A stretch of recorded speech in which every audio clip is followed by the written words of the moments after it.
لوگ سوال کرتے ہیں کہ آپ بابوں کو نہیں مانتے، لیکن جو کتابیں ہیں وہ آپ نے آگے رکھی ہیں وہ بھی تو بابوں کی لکھی ہیں. جی ان بابوں کو تو ہم مان رہے ہیں، ہم آپ کے بابوں کو نہیں مان رہے. اس کے اوپر میری تفصیلی ویڈیو ہے.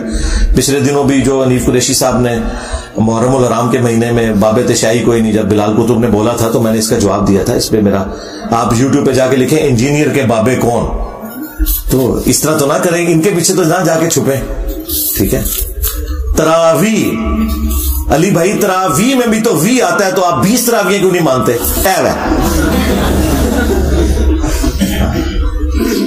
علی بھائی حضرت عثمان غنی بھی بنو امیہ سے ہیں اور عمر بن عبدالعزیز، تو آپ بنو امیہ کو برا کو کہتے ہیں. تو مڑ کے 2 بندے ہی نظر آئے نا، باقی جڑے کرتوت کر کے گئے نا. ہم تو ان کی بات کر رہے ہیں، حضرت عثمان اور عمر بن عبدالعزیز کی بات تو نہیں کر رہے. تو ہم ان بابوں کو کہہ رہے ہیں جو کتابوں کے غدار ہیں، جن کے لیے میں نے ایک ٹرم ڈیوائز کیا ہے کہ ہم ان بابوں کو مانتے ہیں جو کتابوں کو مانتے ہیں، جو کتابوں کے دشمن ہیں، جو کہتے ہیں علم بس کریو یار. تو جب وہ کتابوں کے دشمن ہے تو عزت تو بابوں کی کتابوں کی وجہ سے ہونی تھی. جب وہ کتابوں کے دشمن ہو جائیں، قرآن و سنت کے دشمن ہو جائیں، تو ان کے لیے پھر یا تو یہ کہ انہیں اپنے بڑے بابوں کے پاس پہنچا دیا جائے آخرت میں، یا کوئی ویٹیکن سٹی بنا کے اس میں قید کر دیا جائے. آپ نے ایک ویڈیو میں بولا تھا شراب پینا حرام ہے لیکن شراب ناپاک نہیں. ہاں جی، وہ شراب اس اعتبار سے ناپاک نہیں کہ کپڑوں پر لگ جائے. تو جو یہ کہہ رہے ہیں ناپاک ہے، دلیل اس نے پیش کرنی ہے. بہتا ہوا لہو بھی پینا حرام ہے، کپڑوں کو لگ جائے تو پاک ہے. اس کے اوپر آپ تفصیلی ویڈیو میری دیکھ لیں، ہومیوپیتھک ادویات کے اوپر میں نے تفصیل سے بولا. دلیل اس نے پیش کرنی ہے جس نے کہنا ہے کہ یہ کپڑوں کو ناپاک کرتی ہے. پینا حرام وہ ثابت ہے، کپڑوں کو لگنے سے یہ سب کا اتفاق ہے کہ نہیں. اسی لیے سارے پرفیوم استعمال کر رہے ہیں. مولوی تو پوری شیشی خالی کر کے آمدہ جائے. اسلام اور سرمایہ داری کی روح بالکل مختلف ہے. دیکھیں اسلام تو نہ سوشلزم کو سپورٹ کرتا ہے 100%، نہ کیپٹلزم کو، درمیان میں. پچھلے دنوں بھی میری جو ڈاکٹر تیمور صاحب کے ساتھ پوڈ کاسٹ ریکارڈ ہوئی ہے وہ بھی آپ دیکھ لیں. اسلامک بینکنگ تو جائز ہے، بینکنگ اسلامک ہو تو بالکل درست ہے. کسی نہ کسی فارم میں اس زمانے میں تو تھی نا. نبی اسلام خود کیا کرتے تھے؟ آپ نے کیا لوگوں کی مانتے نہیں رکھی ہوئی تھی اپنے پاس؟ تو اس وقت بینکنگ نظام یہی تھا نا کہ کسی بڑے ڈومیننٹ بندے کے پاس آپ اپنی مانتے رکھواتے تھے. اب سب سے بڑی امانت آپ کا پیسہ ہے، وہ بینک رکھتا ہے، زیورات بینک رکھتا ہے. اس کے عوض اگر وہ معاوضہ بھی ڈیمانڈ کرتا ہے تو یہ بالکل جائز ہے. ہمیں تو صرف سودی کاروبار سے مسئلہ ہے. تو اسلامک بینکنگ کے اوپر تفصیلی ویڈیو دیکھ لیں. سورہ شعراء میں ہے کہ شاعروں کے پیچھے بہکے ہوئے لوگ چلتے ہیں. ان سے مراد لوگ کون ہیں؟ مثال کے طور پر علامہ اقبال، یہ دوسرے عام شاعر. تو ساتھ ہی لکھا ہوا نا کہ جو ایمان لائے اور نیک عمل کرنے والے ہیں ان شعراء کو تو اللہ تعالیٰ نے انہیں ایکسکلوڈ کیا ہے سورہ شعراء میں. شاعری سے متعلق 15 احادیث، میری ویڈیو آپ دیکھ لیں. پوئٹری ان اسلام، میوزک ان اسلام. بخاری مسلم میں آیا ہے کہ ایک صحابی کہتے ہیں میں نبی اسلام کے پیچھے سواری پر تھا، آپ نے ایک مجلس میں 100 سے زیادہ اشعار مجھ سے سنے. تو جو اچھی شاعری ہے ہم اسے پسند کرتے ہیں. ڈاکٹر اقبال کی جو شاعری اچھی ہے اسے ہم پسند کرتے ہیں. جو انہوں نے ویسے کوئی وہ جدھر بھی گئے اس کی شان میں کوئی نہ کوئی نظم انہوں نے کیا ہی دے دی ہے. یہ اکثر آپ کو وہ صوفیاء کہیں گے کہ وہ انہوں نے مجدد الفسانی کی شان میں پورے اشعار کہہ دیے تھے. وہ ہند میں سرمایہ ملت کا نگہبان، اللہ نے جسے کیا بر وقت خبردار، حاضر ہوا میں شیخ مجدد کی لحد کے اوپر. تو وہ کہتے ہیں جی ڈاکٹر اقبال تو بڑی تعریف کر کے گئے ہیں، اور آپ کہتے ہیں بھائی بات یہ ڈاکٹر اقبال خود اپنے مال کا جواب دے ہے. ہم تو بتا رہے ہیں کہ ان کی تعلیمات قرآن و سنت کے خلاف ہیں. جو ٹھیک ہے وہ ٹھیک ہے، وہ تو کافر کی بھی ٹھیک ہو تو ہم مانتے ہیں. باقی ڈاکٹر اقبال نے تو دنیا کا کوئی بھی بندہ جس سے وہ امپریس ہوئے تھے اس کی تعریف کی ہے. لینن کی قبر پہ گئے ہیں، وہاں پہ بھی جا کے پوری نظم اس کی شان میں لکھ دی ہے. جو کمیونزم کا سمجھ لے بانی تھا رشیا میں، ٹھیک ہے.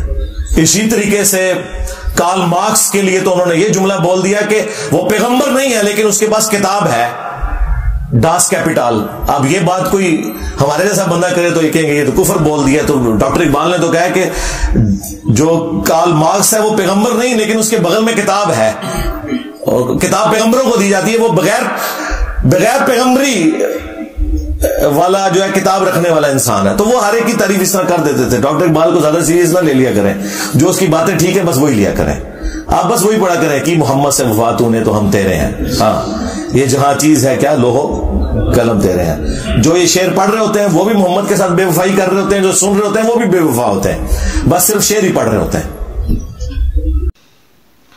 تو گائز مجھے امید ہے کہ آپ لوگ ویڈیو کی شروع سے لے کر آخر تک ضرور دیکھا ہوگا, کیونکہ ویڈیو بہت ہی انٹرسٹ تھا, کیونکہ انجینئر محمد علی مرزا صاحب قرآن سے ریلیٹڈ اور حدیث سے ریلیٹڈ بیان دیتے. ان کی بیانات بہت ہی لاجیکل اور انفارمیٹیو ہوتے ہیں.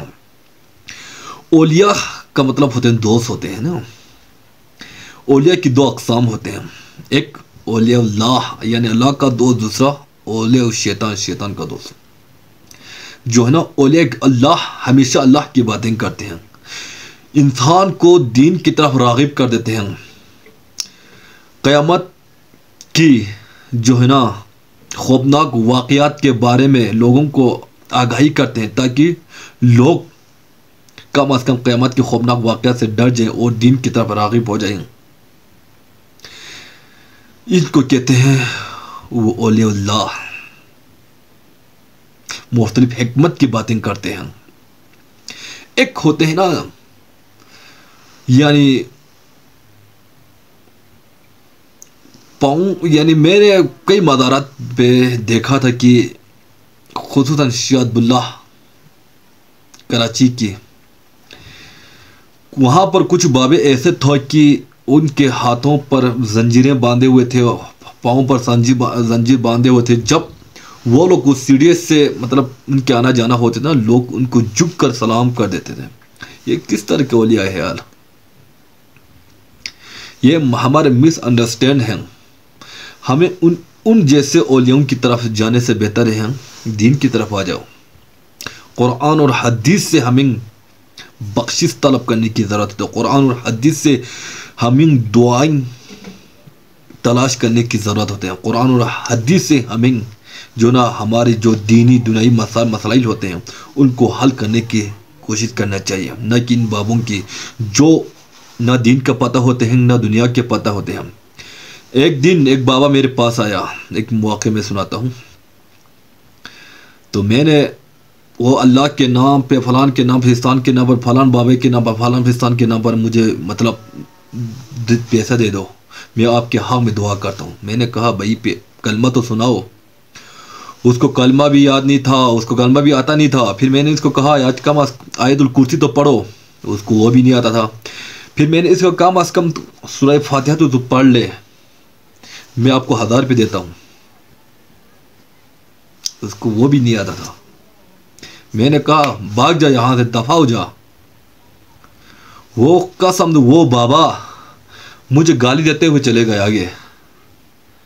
اس طرح کے بابوں کو بھی اس طرح کے کیا بابا ہوتے ہیں جو سورہ فاتحہ اس کو یاد نہیں تھا, پتہ نہیں تھا اس کو سورہ فاتحہ کیا ہوتا ہے, کیا نہیں تھا, پتہ ہی نہیں تھا اس کو سورہ فاتحہ ہے کیا چیز ہے.